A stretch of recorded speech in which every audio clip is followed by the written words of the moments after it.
Call the regular meeting of the Upshur County Commission to order. We'll begin with a moment of silent meditation and prayer, followed by the Pledge of Allegiance. And let's remember, as we have a moment of silence, let's remember those families and children of the recent incident as we bow our heads.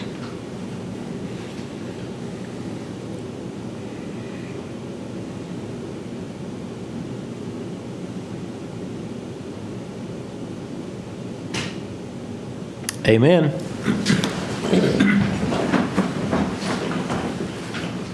I pledge allegiance to the flag of the United States of America and to the republic for which it stands, one nation under God, indivisible, with liberty and justice for all. This time we'll have the reading of the minutes of December 13, 2012, Upshur County Commission regular meeting.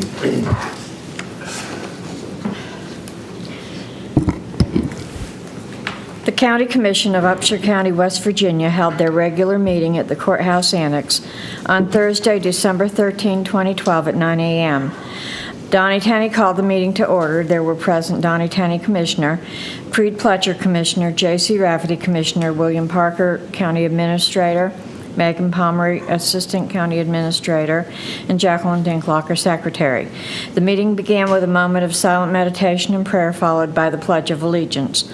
All motions passed unanimously unless otherwise stated. After reading of the minutes on motion by J.C. Rafferty, seconded by Creed Pletcher, the Commission approved the regular meeting minutes of December 6, 2012 as submitted. William Parker provided a review/status report on the Emergency Management Performance Grant for 2012 in the amount of $37,047. After discussion on motion by J.C. Rafferty, seconded by Creed Pletcher, the Commission approved and authorized the President to sign the grant application and any related documentation. William Parker provided a review/status report on the proposed City of Buchanan Brushy Fork minor boundary adjustment application concerning the West Virginia Army National Guard location, Upshur County Wellness Complex, and related property for utility right-of-way in the Brushy Fork area. After discussion on motion by J.C. Rafferty, seconded by Creed Pletcher, the Commission approved establishing the date and time for a public hearing on the matter as Thursday, January 24, 2013, at 10:30 a.m. at the Upshur County Courthouse Annex. Mr. Parker was requested to follow up with the required advertisements. After discussion on motion by Creed Pletcher, seconded by J.C. Rafferty, the Commission approved and authorized the President to sign the following West Virginia Development Office Governor's Community Partnership Grant applications and related documentation: Disabled American Veterans Project number 13 LEDA 0236 in the amount of $10,000. Main Street Arts Festival Project number 13 LEDA 0237 in the amount of $2,000, and the Upshur County Public Library Project number 13 LEDA 0238 in the amount of $5,000. After discussion on motion by J.C. Rafferty, seconded by Creed Pletcher, the Commission approved the modification of employment classification from part-time exempt to part-time non-exempt for Beth Burkhart, Tri-County Child Visitation and Exchange Center Director, effective December 17, 2012, at the rate of $10.13 per hour, and for James L. Ferry, Jr., Office of Emergency Management Director, effective December 23, 2012, at the rate of $12.12 per hour. After discussion on motion by Creed Pletcher, seconded by J.C. Rafferty, the Commission approved the retirements of Richard Moore as Upshur County Deputy Sheriff Service Process Officer, effective December 31, 2012, and Doris Bentley as West Virginia University Upshur County Extension Service Office Administrative Assistant, effective January 31, 2013. And the resignation of Troy Brady III, part-time Upshur County Deputy Sheriff, Chief Investigator, effective December 6, 2012. After discussion on motion by J.C. Rafferty, seconded by Creed Pletcher, the Commission approved the resignation of Vicki Hawkins as member of the Board of Directors of the Elkins Road Public Service District effective December 5, 2012. The Commission recessed at 9:40 a.m. The Commission reconvened at 9:45 a.m. After discussion on motion by J.C. Rafferty, seconded by Creed Pletcher, the Commission approved and authorized the President to sign a resolution to authorize the President to sign documentation relating to the purchase of a 2013 Ford Taurus Police One vehicle for the office of Upshur County Sheriff. The purchase is a replacement vehicle. After discussion on motion by J.C. Rafferty, second by Creed Pletcher, the Commission approved volunteers for the Lewis Upshur Animal Control Facility as follows: Randa Shawn Walton, Kayla Marie Wood, Alicia Renee Eddy, Carly Elizabeth Juanalista, Bethany Page Jordan, Jessica Lynn Frollo, and Caitlin Marie Slack Hannah. The Commission reviewed the following for your information items. Number 1, correspondence from Federal Emergency Management Agency concerning satisfactory rating for Region 7 Planning and Development Council Hazard Mitigation Plan. Correspondence, number 2, correspondence from West Virginia County's Risk Pool concerning unofficial riders in law enforcement vehicles. Number 3, building permit report, November 2012. Number 4, Upshur County Communication Center reports as listed. Number 5, agendas and or notices of meetings as listed. Number 6, meeting minutes and or financial reports as listed. Number 7, meetings as listed. Number 8, appointments needed or upcoming as listed. The Commission approved all invoices for payment. The Commission approved all vacation orders. The Commission approved the following settlements as listed. The Commission approved the following exonerations and or refunds as listed.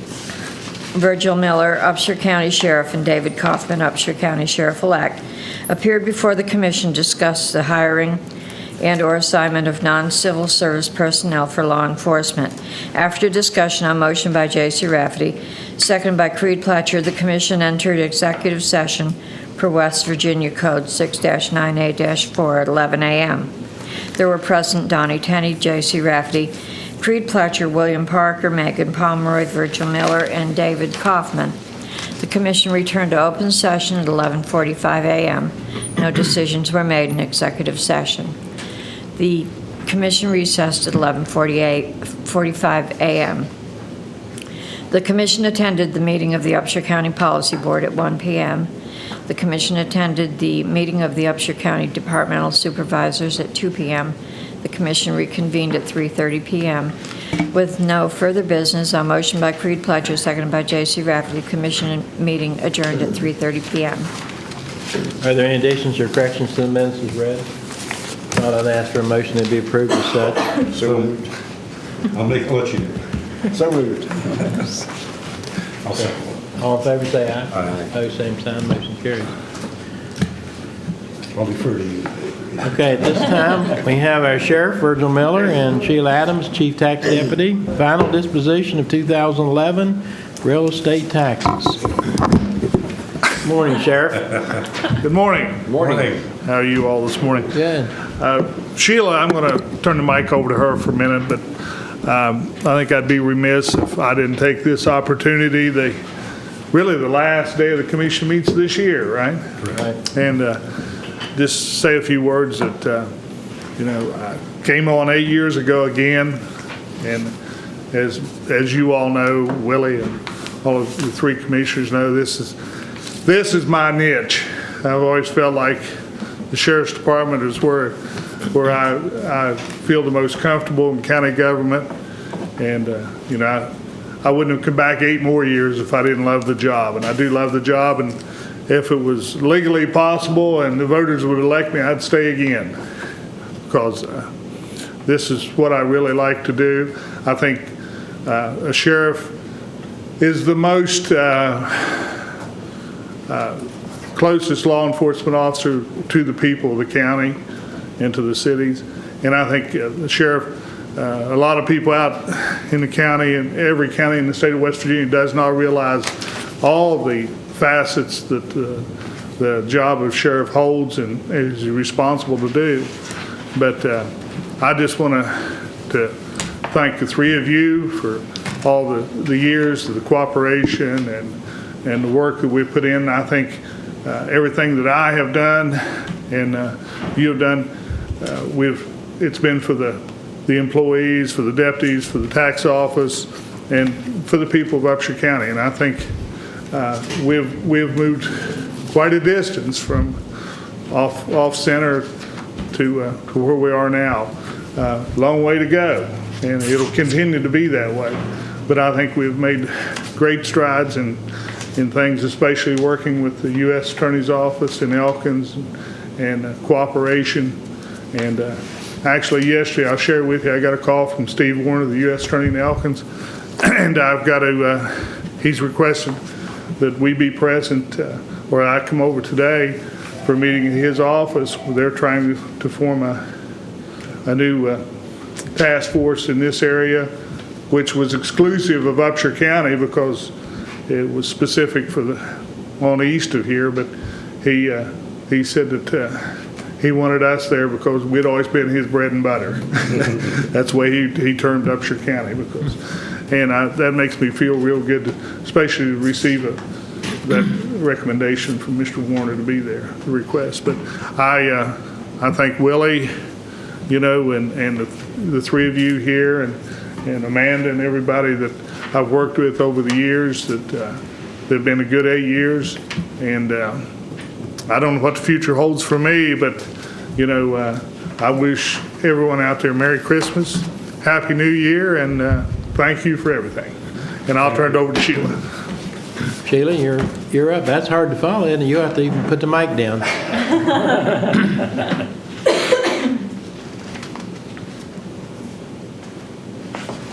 Can I say something before you start, Sheila? I've been there before. It's bittersweet. When you love a career, and you love what you're doing, and you know that you're doing what you were made to do. I couldn't think of anything else in my life when I was in that situation. But you've done a good job. People respect you, and good journeys in whatever you find. I'm sorry, Sheila. Thank you. It's okay. Good morning. Okay, today what we have is the final disposition list. That is a listing of all of the properties, real estate, and what has happened to them since the time they were returned delinquents back in May of this year. First of all, I'll review with you the personal property, the initial levy call that we had. We had $5,900,000. On the May delinquent list on personal property, we had almost $185,000. $139,000 plus has been redeemed since that May list. We have a current balance of unpaid personal property of $43,700, and that is 0.74%. So we're at less than 1% of uncollected personal property, just to give you a status on that. As for the real estate, we had an initial levy call of $7.3 million. The May delinquent list returned back to you when we presented that. We had $377,000. The amount redeemed since the May delinquent list has been nearly $360,000. We had suspensions right before our land sale. Those are gas royalties previously sold to the state. I don't think we had any improper notifications, but if we had any improper notifications, then those would be on there, but I don't think we had any of those. And that was an amount of $1,500. Sold to the state of West Virginia was $4,400, and the amount of taxes sold to an individual was $11,600. The amount of real estate taxes returned delinquent in May was 5.13%. Of that amount that's still off of the books at this point is 0.08%, which is a very small percentage. Those will come in over the course of several years as people pay those. Anything that went to the state that was sold to them as a bid, those will be held for 18 months, and if they're not redeemed, will be offered by the state for sale at their deputy land commissioner sale. The gas royalties and previously suspended, those, as people redeem them, that comes back in also. So I think we're doing pretty good. We have good numbers, and our collections are pretty consistent. Very pleased with those numbers, especially, with the economy the way it has been, and people losing jobs, and it's been tough for people to pay their taxes. And so I think that the citizens have done real well with bringing their payments in. Do you have any questions?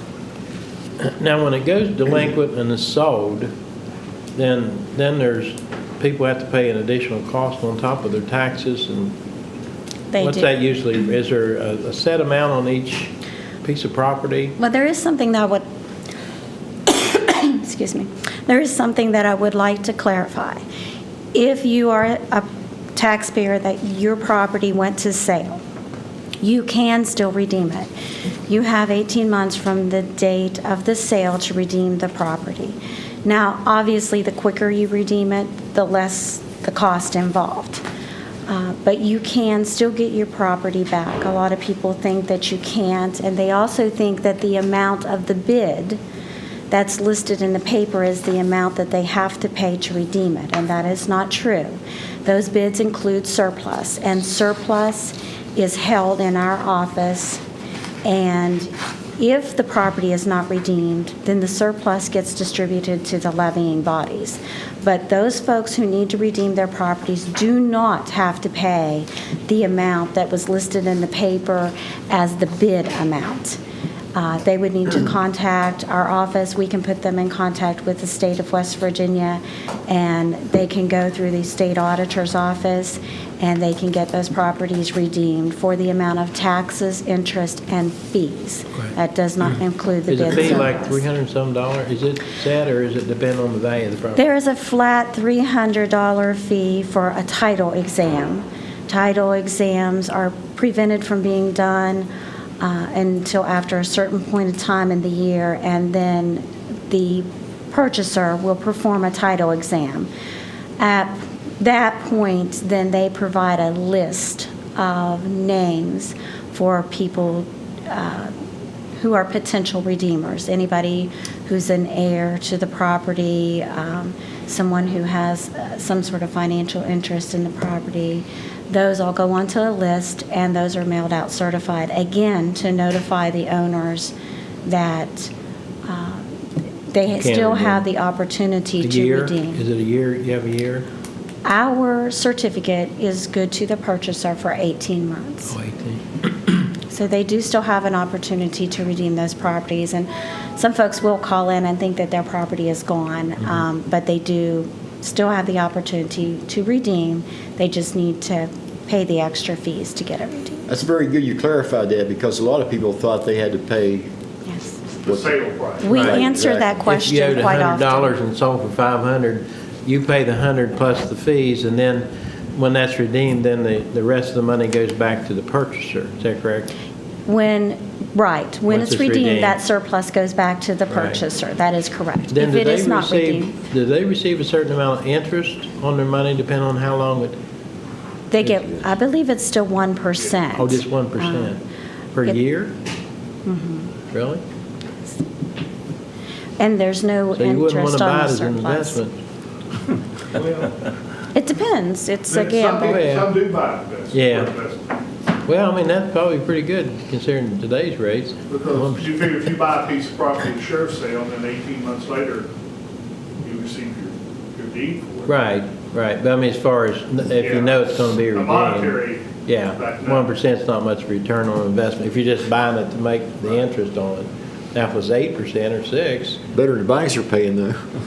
that's right. Yeah, that's what I said. Yeah, Well, West Virginia law really does have a lot of features built into it that protect the homeowner, Right. the landowner, and I think that's a good thing, Yeah. because in some of the other states, it's not that way, and once it's gone, and Mm-hmm. it does provide a way for the taxes to be paid, and that's what the purchasers do. They pay these taxes that allows us to keep that money flowing to Right. the levying bodies. Right. And they're just holding a lien on the property until they actually get title to it. They don't have any rights in the property other than that lien. They can't go onto the property and do anything with it. right. Just hold a lien against it. Right. So exactly. is the taxes that's owed a minimum bid? Do they have to pay the? It is. It they is have a to pay the minimum. taxes? It is a minimum bid of the taxes due. Right. Yes. Now, when those go to deputy land commissioner sale, that's not the case. Once they go to the state, if nobody bid on them at the sheriff's sale and it goes to the state, then what happens is they hold it for 18 months. If it's not redeemed in that 18 months, then they offer it at a deputy land commissioner sale. And there is no minimum bid at that sale for the taxes due. That's Because you- at that point, they just want to get it back on the books for the levying bodies Right. to have the money coming back in. Very good. Well, good I have information. given you 3 copies. If you would sign those for us, we would appreciate it. Okay, Thank you. thank you. Virgil? Before you leave, I'd like to say, just, I was going to wait till afterward, after Sheila, and J.C. jumped the gun, you know. But anyway, Virgil Miller's a name in Upshur County. I remember back when I was just a very young boy.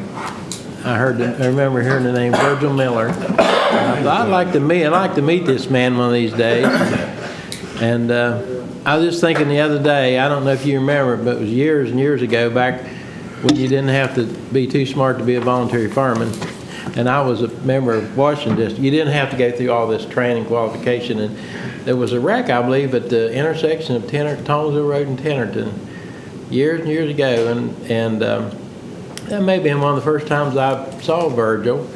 And I was astounded by how tall he was. And then when I realized he came from Webster County, where it's so shady that everybody's tall, you know, because you grow up in the shade. I'll not talk about our family tree since I have some relatives from Webster County, but, you know, when people talk about Virgil, they talk about somebody that's friendly, but yet still, you know, makes people toe the line as far as following the law. But, you know, I've been, and I don't even know how many sheriffs since I've been on the commission, I guess 3 or 4, 3 at least.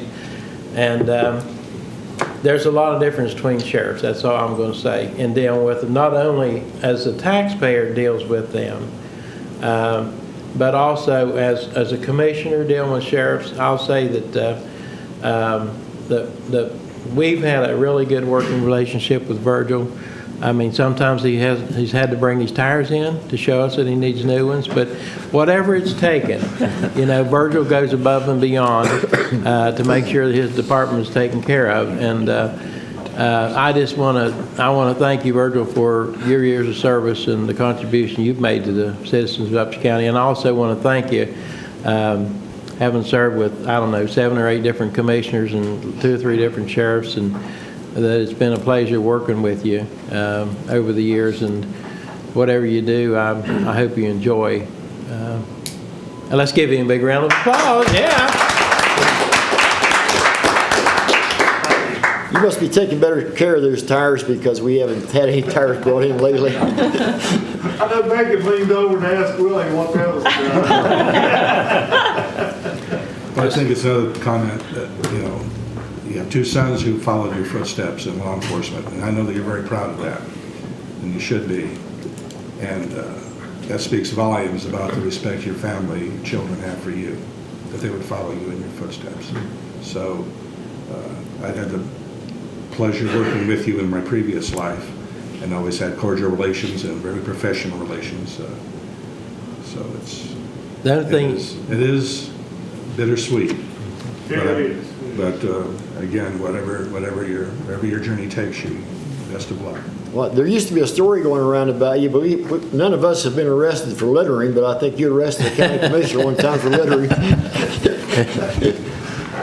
Willie didn't know that. I think that was before Willie's day. Yeah. Before my time, I've heard the story. Willie's heard about it, yeah. Well, Virgil's the only one I know that, he's not gonna be able to ride off into the sunset on his horse. He's the only one I know that got a horse and I think the first time he rode it, died of a heart attack. That was my wife. That was all your wife's horse. Okay, let's get that. I knew that was coming. All right. Well, thanks a lot. I'm glad you clarified that. Yeah. Thank you. Thanks, Virgil. Take care. Shock collar. Thanks for all your service. Thank you, sir.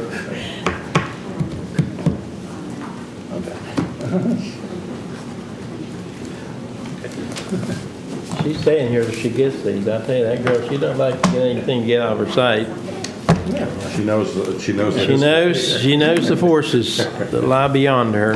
Can you carry all that? It's pretty heavy. Okay, our next Thank scheduled appointment is a very important appointment, and that's lunch, where we're going to have a discussion on substance abuse at Chapel Hill United Methodist Church. And then at 1 o'clock, we have our oath of office for elected officials in the circuit courtroom. And at 2:30, then we have a meeting at the Office of Emergency Management, Electric System, infrastructure, whatever, we're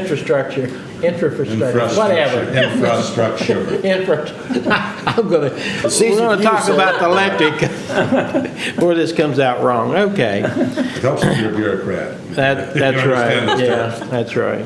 Anyway, so the first thing we're going to do is consider the requirement of direct deposit for payment of wages. And Mr. Parker, I'll turn that conversation over to you. I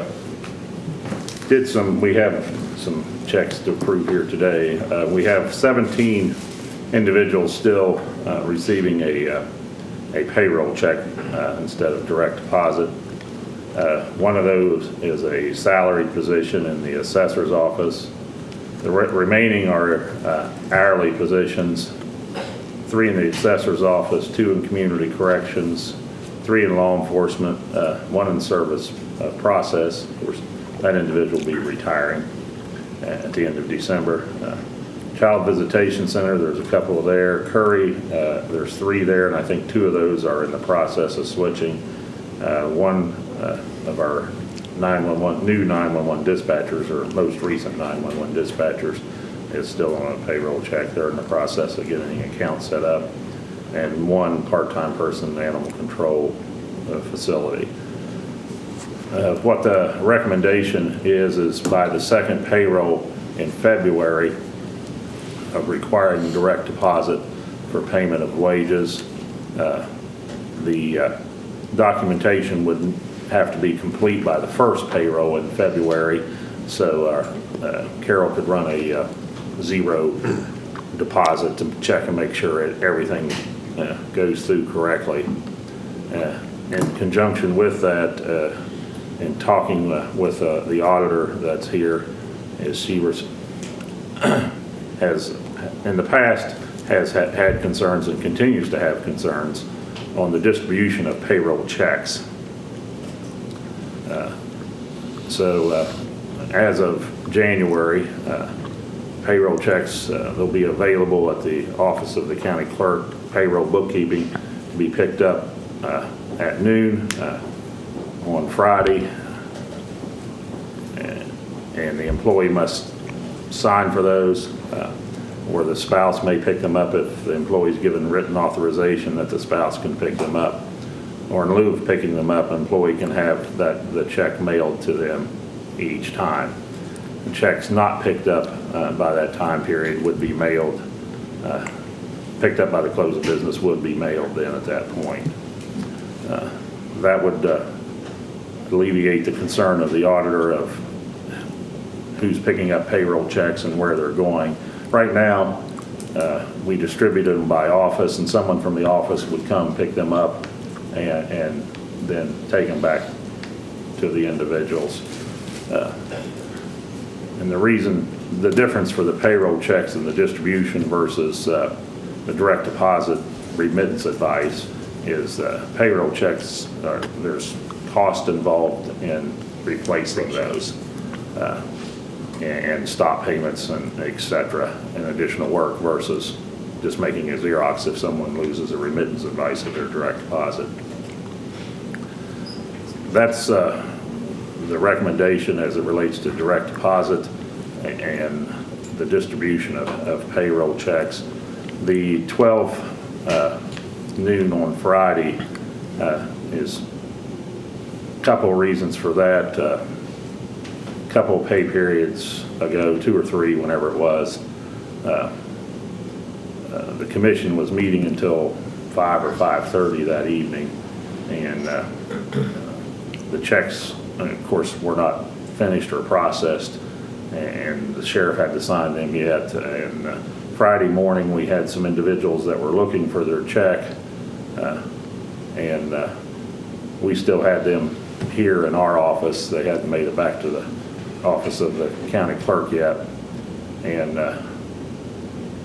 for various reasons, they were distributed from here before the office of the county clerk could finish what they need to do. Sometimes we have to make copies of checks for grants or et cetera. So the reason for the 12 p.m. Time period is, A, if the commission is running late, to make sure that we have time for all the signatures, the sheriff's signatures, get them back to the office of the county clerk, give them adequate time to do what they need to do with them, instead of here they are and then they start, feeding a frenzy, so to speak. So some people will be concerned about that, but once we get to a direct deposit, that'll be a short-lived concern, hopefully. Because there was concern that time that some individuals thought it was just a delay tactic to force direct deposit upon them. Happened to be a timing incident of, we were here until 5:30 on Thursday and nobody was in the sheriff's office to sign them, so. And I've copied the statute that relates to payment of wages, 2153. Just so you know, you may be challenged on this. There's, courthouse talk, let's put it like that. I've been contacted by several individuals. That, a commission does not have the authority or to do this. I read it a little bit different than what they would do. Item 4 is what they're referring to there. They may end up being right, so be it. But 3 says by deposit or electronic transfer. Well, when they go on Social Security, you're going to get direct deposit whether you want it or not. And when you retire from Social Security? PERS. Right. Number 3 as it relates to a payroll card account. That would not be applicable to us. Number 4 is where it talks about depositing immediately available in an employee's demand or time account, checking or savings account in a bank, credit union, or savings and loan institution that may be agreed upon in writing between the employees, such person or firm, blah, blah, blah, blah. I read that we have to agree upon the institution. You can't, because there's some that in the past that companies or agencies, well, we're going to deposit everybody's check into First Community Bank, Chase Bank, Progressive Bank, Freedom Bank, and everybody has to go there. And some of my reasoning is the last part of item 4, that nothing contained shall be construed in a manner to require any person, firm, or corporation to pay employees, so it's a permissive. And number 3 up above talks about it must be agreed upon in writing by both person and the person being compensated. That's my interpretation. Yeah, the Department of Labor in Charleston may have a different interpretation. We may find out, we may not. A question I have, relative to the policy changes reflected in your memorandum here. Will that be available for the employees who are not on direct deposit after the first of the year in perpetuity, or only until February? In other words, I get, will the employees, if they choose not to go with direct deposit, be able to pick up their checks after 12 o'clock on Friday, go through the various procedures you've outlined here? Does that cease to That would be available? cease if the commission, I'm recommending that we require direct deposit for all payment of wages as of the second payroll in February. Now, where that would come into play, Commissioner Rafferty, is if you were challenged and we still had to issue payroll checks, then that policy That'll be the fallback policy. would continue, yes. And the reasoning stated previous to this meeting was that it became a more efficient operation that removed some of the external pressures time-wise on the bookkeeper. And it's somewhat of an economic issue for the county, too. It's a lot cheaper to have direct deposit as to Well, yes, it's. do a check. It's much, right now we have, 4 different types of payrolls going on, 2 direct deposit for salary and hourly, and 2 payroll checks for salary and hourly. It's becoming easier with a different program, but, as it relates to cost involved, it would be less, cost involved for the county, and, I understand people sometimes want to check, but the first thing you do with the check is Cash it or put it in the bank. cash it and take it to the bank. And you don't have to have an account necessarily. You can get those deposited, to a card, It's a debit or a card. debit card or whatever Right. the proper terminology is, and you can convert that to cash immediately. So there's those options out there. Well, as I've indicated, I've been contacted by several individuals employed by the county. And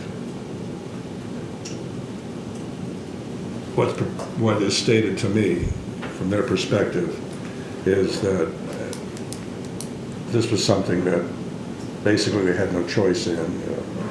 They had no discussion prior to this. I'm not saying this is accurate, I'm saying this is what's reported to me.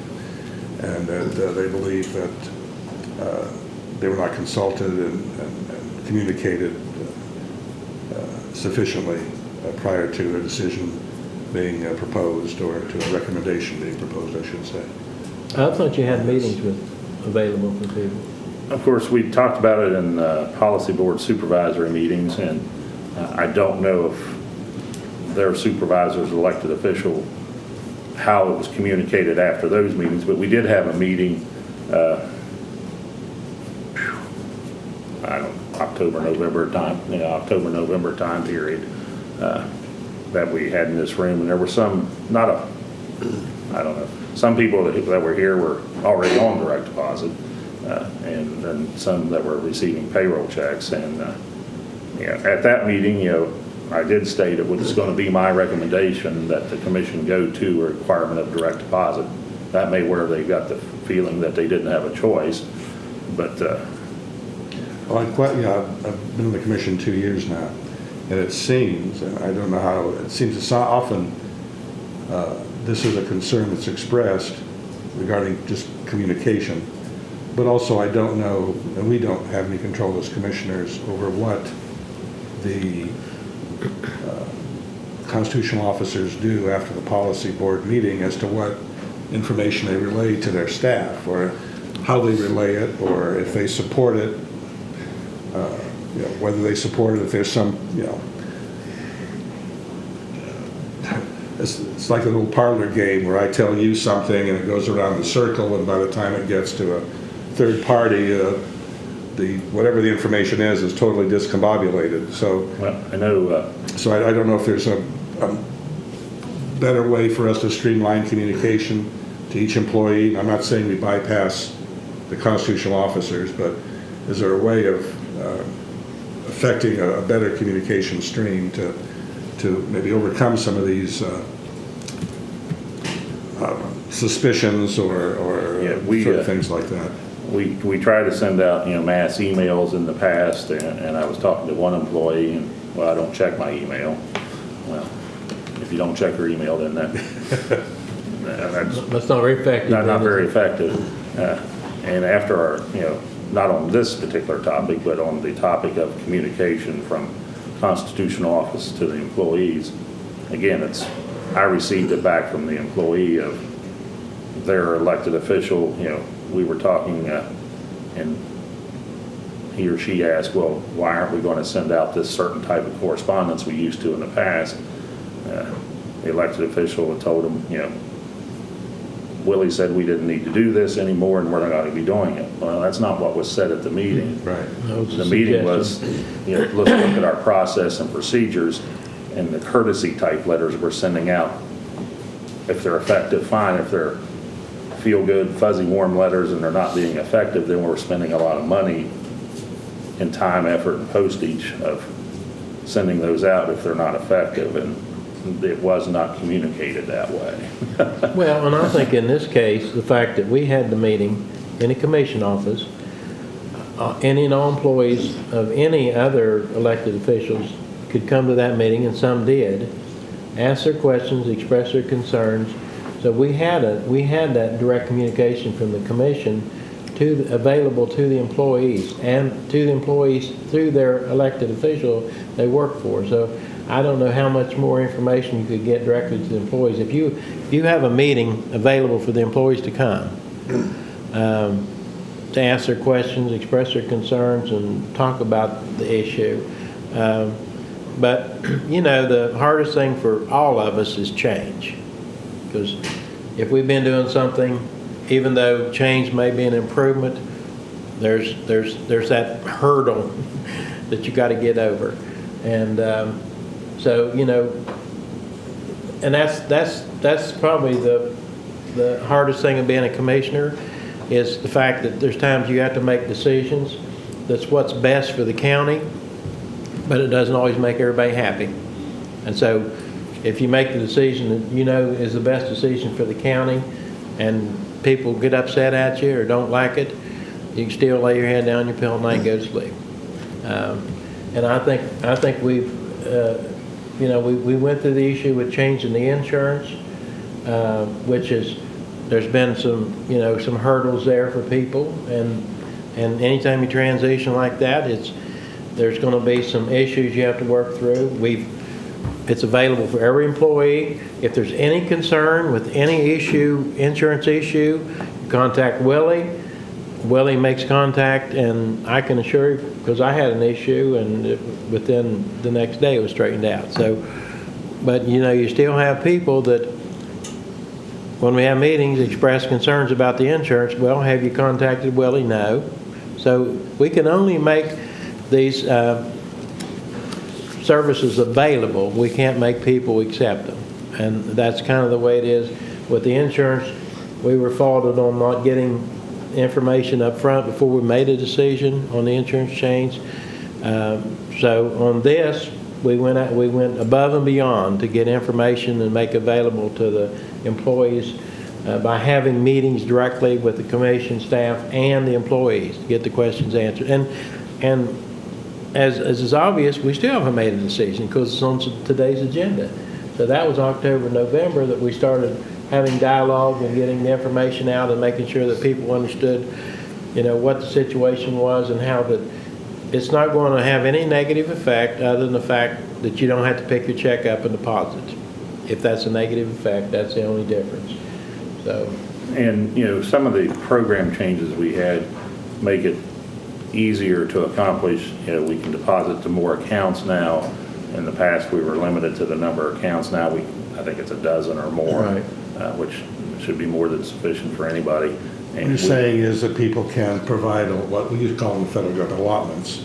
I can allot certain funds to go out of that check to various institutions. Yes. So if I have a mortgage due at a certain day of the month, I can have automatically that amount removed and deposited with the company that has the mortgage, if it's a bank or whatever, savings and loan, and I don't have to worry about writing a check. It's automatically. Yeah. Now you can certain set percent or amount. We can't change those every payroll period. Right. Like somebody was wanting to do. Yeah. A consistent payment. But yes, we can. Now we will not be doing poll workers, election workers directly. That still will be a check.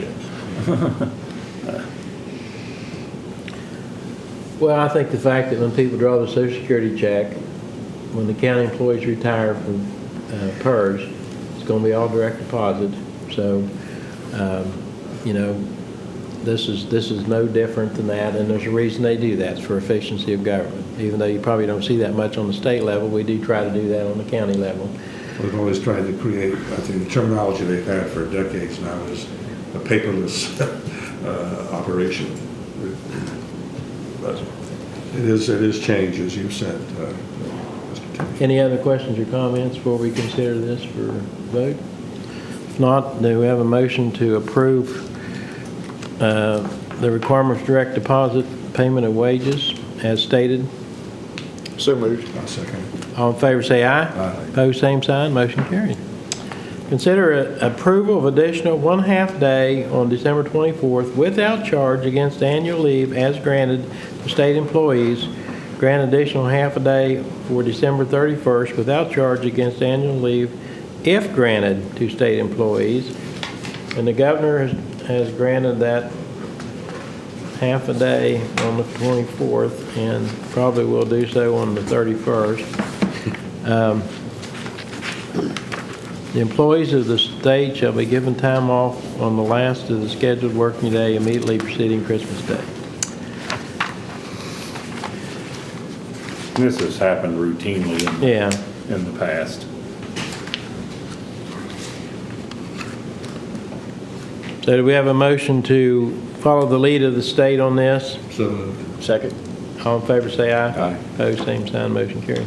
Item 3 is not ready. I listed that on the agenda and should not. After I talked to Greg, he has questions about the future if we switch out equipment, whether it would be compatible. So Okay, well, that we'll is hold not on. ready for consideration. They're probably not going to do any digging in the next week or two. I don't think. Okay. The ground is still tillable.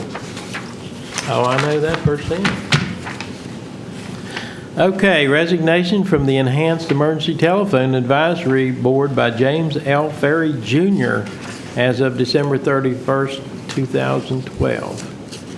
And we had I know we received an email. I don't know if we received a letter, but we received I received an email. I will relay that Mr. Ferry is reluctant to do this, but due to the change in payroll requirements and labor requirements there, we were looking for ways to reduce time commitment, and Burden on. that's the reason for this. That's the Fair Labor Standards Act. Yes. If he continues to serve on this board, he would have to be paid for the time of the meeting and time involved there. Okay. Well, he's very serious about his work and very dedicated to those functions involving emergency management and service. But we must comply with the law. Okay, do we have a motion to approve the resignation? So moved. Second. All in favor say aye. Aye. Opposed, same sign, motion carries. Now, he has made contact with Mr. Dirk Burnside about being on this board, and to my knowledge, Dirk would be agreeable to that, so we may check with that this afternoon. Okay. That'd be an excellent, It'd be an excellent. excellent assignment. Okay. All right, minor boundary annexation application governing statute, West Virginia Armory National Guard location, Upshur County Wellness Complex and related property for utility right-of-way in the Brushy Fork area, hearing 10:30 on 124. Just a notice of that meeting. That is a public hearing that anyone Right. can attend. Yes. Right. And we have the Upshur County Sheriff's financial statement on page 4, Virginia, due November 12th. Any comment on that? Not unless there be questions on any specific fund or item. Okay. Financial information, General County, November 12th, expenditures. Any comments or questions on that? Just the year-to-date expenditures are, for revenues and expenditures are down from, last year. The overall trend is still up, of course. And the month cash balance is, still sufficient. Always good to have enough money to pay the bills. We know we're That's a going good to thing. have, sorry, we know we're going to have maybe a year or two of lean revenue because of the severance tax declination and declining. So it'll be incumbent on us to make sure that we manage the county's budget in a very responsible manner. Which we have done for the last 16 years, I might say. We just have a little bit more money to spend sometimes. And I know that the soon-to-be installed commissioner will follow in the same manner, I'm certain. Being familiar with county government as he is. Okay, we have agendas and notices of meetings, meeting minutes, financial reports. You gentlemen have anything else? Still need to complete some appointments. That's right, we're working on that. We'll work Yeah, on I'll that talk today. to Alicia here while you're doing paperwork. I know she's made some more contacts this week on those, or has tried. Okay, I would like to read this letter from Governor Malloy from state of Connecticut to start with, who asked residents to participate in a moment of silence at 9:30 Friday morning. Governor Daniel Malloy today signed a proclamation declaring Friday, December 21st, 2012, a day of mourning in the state of Connecticut and requesting that residents statewide participate in a moment of silence at 9:30 a.m. The governor is also requesting houses of worship and government buildings that have the capability to ring bells 26 times during that moment in honor of each life that was taken at Sandy Hook Elementary School. Let us all come together collectively to mourn the loss of far too many promising lives at Sandy Hook Elementary School, Governor Malloy said. Though we will never know the full measure of sorrow experienced by these families, we can let them know that we stand with them during this difficult time. The governor has also written a letter to every governor in the United States asking each state to consider joining the state of Connecticut on Friday during this time of reflection and mourning. Mourning this tragedy is extended beyond Newton, beyond the borders of Connecticut, and has spread across the nation and the world, Governor Malloy said. On behalf of the state of Connecticut, we appreciate the letters and calls of support that have been delivered to our state and to the family members during this hour of need. So let's remember that tomorrow in memory of those. And also, we have a... When you're done, I'd like to say it. Go ahead. I'm done on that. Are you done? You want to say something on that? I'm going to give everybody an opportunity to say Merry Christmas and Happy New Year's on camera if you want. Okay. Well, individually or, as a corporate Go body? ahead. Okay. Everybody. Okay, well, that's you, Amanda. He's pointing his, are you pointing back to Jack? Well, before you do that, I'd just like to say that the last 6 years has been a pleasure serving with Creed. And I've certainly, as I stated earlier when I was talking about the sheriff, I worked with a number of different commissioners. And I'd have to put Creed up pretty close to the top there as far as the good commissioners to work with. I'm not saying there's been any bad ones. I'm just saying there's better ones. And Creed's one of those better ones. And I think we've made a lot of accomplishments in the last 6 years. I think I think Upshur County is certainly better off today than it was 6 years ago.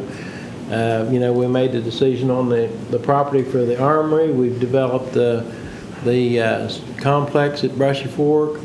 We've done a lot of work on the courthouse. We've made a lot of improvements, and I think we've just accomplished a lot that makes Upshur County better for all the citizens. And one of our primary responsibility is to maintain the buildings that the county owns. And as you look around at a lot of other counties, there's a lot of courthouses that that need a lot of work, and we've stepped up to the bat. And, you know, when you spent $1 million fixing up a $36,000 building, you know, you've taken your job seriously. And I just wanted to thank Creed for his years of service, and it's been a pleasure working with you, Creed. Well, I really enjoyed it, and also during our tenure, the extension office, we built, Right. bought It's a another building for accomplishment. extension office, improved the library, bought a piece of land up there for the library. We've made a lot of improvements in the last The 6 years. pool. The So, pool, yeah. yeah. It just goes on and on and on. I want you guys to continue this too. Yeah, we will, and I'm sure you'll. So let's everybody say, I want to wish everyone a Merry Christmas and a Happy New Year, and hope that next year is prosperous and you have a lot of joy in your life.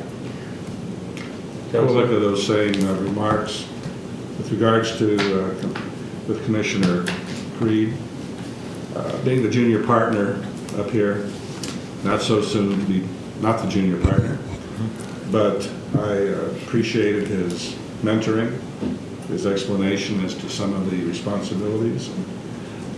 It's often been said by many that until you have an office on the inside looking out, you often don't know what the responsibilities are. But I know that during my contacts with Creed in the last 2 years, I've attended meetings with him and I've discussed issues with him, not making any decisions. And I learned that from Creed and from Donnie, but that he always placed the county above his personal interests. And I think that's the mark of a good person. I'm hoping, Creed, that you will continue your service to the community and county. I certainly will. By serving on some I'm boards. going away, but I'm not going away. Yeah, serving on some boards. Yeah. As we have indicated numerous times during the last several years, we welcome people in the community who have an interest in serving in various capacities as volunteers on boards. And I know you're very active in Salvation Army and other civic opportunity. Literacy organizations volunteers, as well. Lions Club. So The name of you. continue that service. Salvation Army, that's the big one. It's been a real pleasure working with you. Thank you, thank you. Great. I do believe Commissioner Tenney has a certificate I of do, appreciation. I do, and if you'd like to get your camera out, this says a certificate of appreciation. The citizens of Upshur County appreciate the dedication of Creed G. Fletcher and his service as County Commissioner, January 1, 2007 through December 31st, 2012. Do you have a camera with you? You don't? Do we have a camera? We gotta get Terry's it. got one, I think, yeah. Megan, why don't you run in there? The camera. Creed, you can say Merry Christmas all the way. Yeah, Merry Christmas from my wife and myself to all of Upshur County residents. I've enjoyed my tenure here. I have an office in my home for the last 10 years, probably for the last 6 years for the county commission. I've received many phone calls and complaints, mostly complaints from residents of Upshur County. I've always tried to help people, no matter what the call was about, and I will continue helping people and enjoy helping the less fortunate people of Upshur County also. Well, I thought maybe, I didn't expect this, Donnie, but I really thought that maybe you'd name a street after me or something, or a room, or a building. We'll find something to name after you. Got a little house out back we can name after. Townhouse. Here's Megan. She's got a camera. We'll get, let's, how do we want to do this? To commemorate this day for posterity. Yeah, we'll just scoot here and show the solidarity. Or you could stand Why up. don't you go over I here? don't know if we want to stand up. Let's stand up. You'll stand up. Tenney, be easier to We could see. let Dad Hold on stay to it. seated. Well, I know. You should actually be holding on to it. Shouldn't you? Why don't you get in the center? Yeah, you can be the centerist for a change. Okay, there we go. Ready?